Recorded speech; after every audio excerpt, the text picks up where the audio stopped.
அனைவருக்கும் வணக்கம். நான் உங்கள் எட்வின். இது உங்கள் எண்ணகம் சேனல். இன்றைக்கி நம்ம ஒரு புது கதையை பார்க்க போகிறோம். அந்த கதையில் நிறைய கருத்து இருக்குது. அதனால் ஸ்கிப் பண்ணாமல் பார்க்கணுன்னு நினைக்கிறவங்க பாருங்கள். ஒரு ஊரில் ஒரு அம்மா இருந்தாங்க.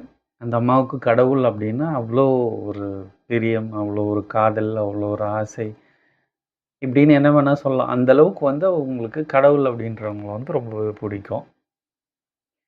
அவங்க டெய்லியும் என்ன பண்ணுவாங்கன்னா கோவிலுக்கு போவாங்க.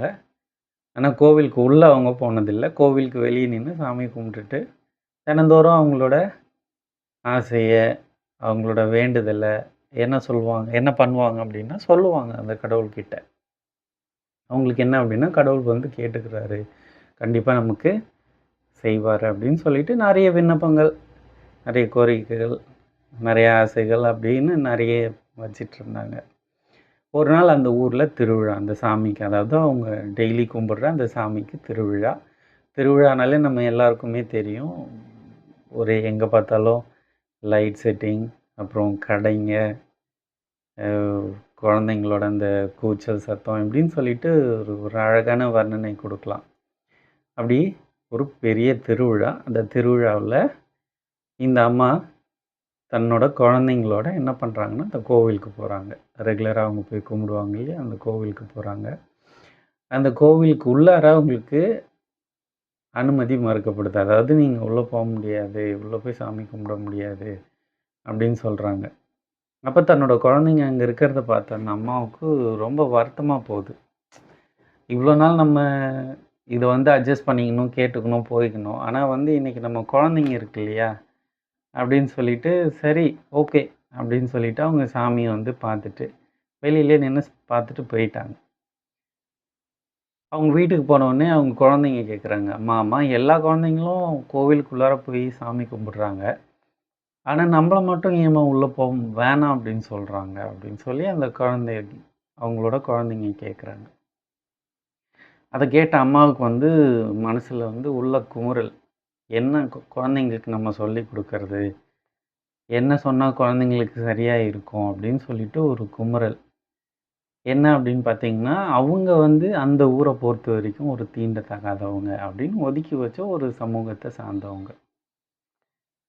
அந்த ஒரே காரணத்தினால தான் அந்த கோவிலுக்குள்ளார அவங்க போகக்கூடாது அப்படின்னு அந்த ஊரோட பெரியவங்க அவங்க இவங்கன்னு சொல்கிறாங்க. அப்படி நீங்கள் மீறி போனீங்க அப்படின்னா நாங்கள் யாரும் இனிமேல் கோவிலுக்குள்ளார வரமாட்டோம் அப்படின்னு சொல்லும்போது, ஏன் ஒருத்திக்காக சாமி, அதாவது மற்றவங்க ஏன் சாமி கும்பிடாமல் இருக்கணும் அப்படின்னு சொல்லிட்டு இவங்களும் திரும்பி வந்துடுறாங்க.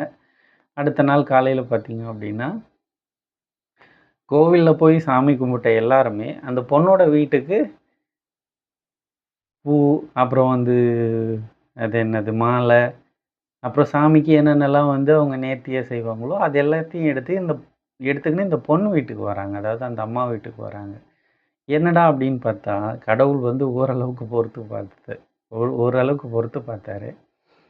அதுக்கப்புறமா இவங்க பண்ணுற இவ்வளோ பெரிய அட்டூழியத்தை நம்ம வேறு மாதிரி பண்ணணும் அப்படின்னு சொல்லி அன்றைக்கி நைட்டே முடிவு எடுத்த அந்த கடவுள், அந்த தாய், அதாவது அந்த அம்மா, தன் மீது காதல் கொண்ட அந்த ஒரு தாய் அந்த ஒரு அம்மாவோட வீட்டோட வாசலில் உக்காந்துக்கினார். என்னை தானே நீங்கள் கும்பிடணும், என்னை தானே கும்பிட்றதுக்கு டெய்லி அங்கே வரீங்க, நான் எங்கே இருக்கிறனோ அதுதானே உங்களோட கோவில், அப்போ நான் இங்கே இருக்கேன், இதுதான் என்னோடய கோவில், கும்பிடணுன்றவங்க வாங்க, கும்பிட வேணான்றவங்க போங்க அப்படின்னு கடவுள் அந்த தாய் வீட்டுக்கு போயிட்டு அவ்வளோ பெரிய சந்தோஷத்தை அந்த குடும்பத்துக்கு கொடுத்துருக்காரு. இதுதான் இந்த கதை. ஆனால் இந்த கதையில் இருக்கிற பெரிய பொருள் என்ன அப்படின்னா, இன்றைக்கி நம்ம சமுதாயத்தில் நம்ம பெருசாக பார்க்குற ஜாதி, மதம், பேதம் இது எல்லாமே கடவுளுங்கிட்ட இல்லை. மனுஷாளுங்கக்கிட்ட எப்படி உருவாச்சுன்னு தெரியல. ஆனால் இதை பார்க்குற யாராவது ஒருத்தவங்க அப்படி ஒன்று இல்லை அப்படின்றத புரிஞ்சுக்குவீங்க, தெரிஞ்சுக்குவீங்க அப்படின்ற அந்த ஒரு மோட்டிவ்க்காக தான் இந்த காணொலியும் இந்த கதையும் நான் சொல்கிறேன்.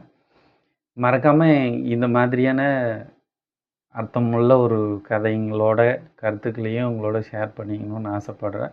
அப்படி ஒரு வேளை இந்த மாதிரியான கருத்துக்கள் பிடிக்குது, கதைகள் பிடிக்குது அப்படின்னா மறக்காமல் இந்த சேனலை சப்ஸ்கிரைப் பண்ணிக்கோங்க. சப்ஸ்கிரைப் பண்ணிங்கன்னா தான் நான் போடுற அப்டேட்டட் வீடியோஸ் உங்களுக்கு வரும். அதே மாதிரி இது பிடிச்சிருக்கு, உங்கள் ஃப்ரெண்ட்ஸுங்களுக்கு யாருக்கா ஷேர் பண்ணணும் அப்படின்னாலும் ஷேர் பண்ணுங்கள். நிறைய பேசுவோம். இது வெறும் ஆரம்பம் தான்.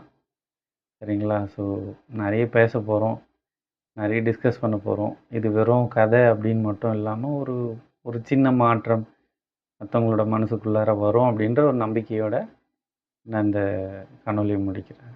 நன்றி.